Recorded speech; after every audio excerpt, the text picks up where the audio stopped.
Hello, welcome to the best pre-modern budget decks. There's two ways to look at this. True budget decks that just use lots of very cheap cards, and more premium decks that do use expensive cards, but we are going to play a budget version of those decks, often by removing reserve list or expensive lands. It's also worth noting that every version of the card is legal, not just the old frames, meaning all of these cities of brass are legal. Many of the newer versions are much cheaper. It also means that gold bordered cards are legal. These are not legal in any other sanctioned play, meaning they are often super cheap. So this video is just a quick overview of the budget decks. If you'd like to find out more about those specific archetypes, please check my channel.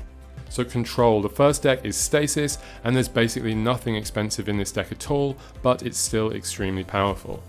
The next deck is Tog, also powerful, and there's basically nothing in this deck that's expensive at all. You do not need to run any expensive cards. I've included Landstill because it's kind of a fan favorite. This deck is much more expensive, and you will need to play a budget version of it, taking out these expensive cards. It will weaken the deck a lot because a lot of the lands are required for those double blue and double white casting costs. Also, Humility is a very important card to the deck. Moving on to Aggro, so Mono Green Stompy is often seen as a very cheap budget deck, just cheap efficient creatures that don't really see play elsewhere, but it does have some expensive cards. At the time of recording, Winter Orb is around $20 and Elvish Spirit Guide is getting up there too. Suicide Black also can be extremely cheap, and we don't really need any expensive cards as Wasteland doesn't always see play. Sometimes they play Mishra's Factory.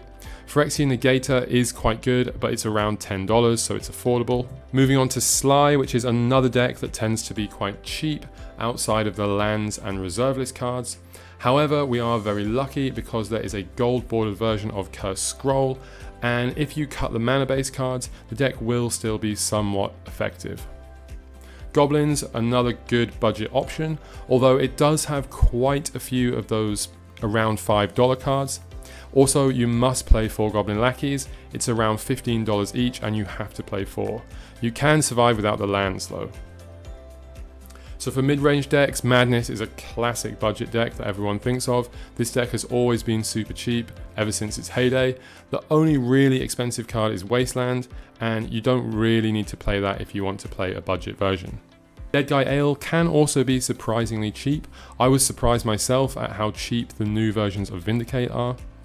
And the Rock, another fan favorite that I've included. Many of the cards in this deck are actually super cheap, but of course you can't play any of the reserve list cards. There is a gold bordered version of Recurring Nightmare, but with Deranged Hermit, you're just out of luck. Dracoblast, another extremely cheap deck. There's nothing really super expensive in this deck outside of the mana base, which of course you could play just regular lands, and Mastercore, which is around $10–15, but there is a gold bordered version. So for combo, Fluctuator is a true budget deck. There's basically nothing expensive in this deck at all.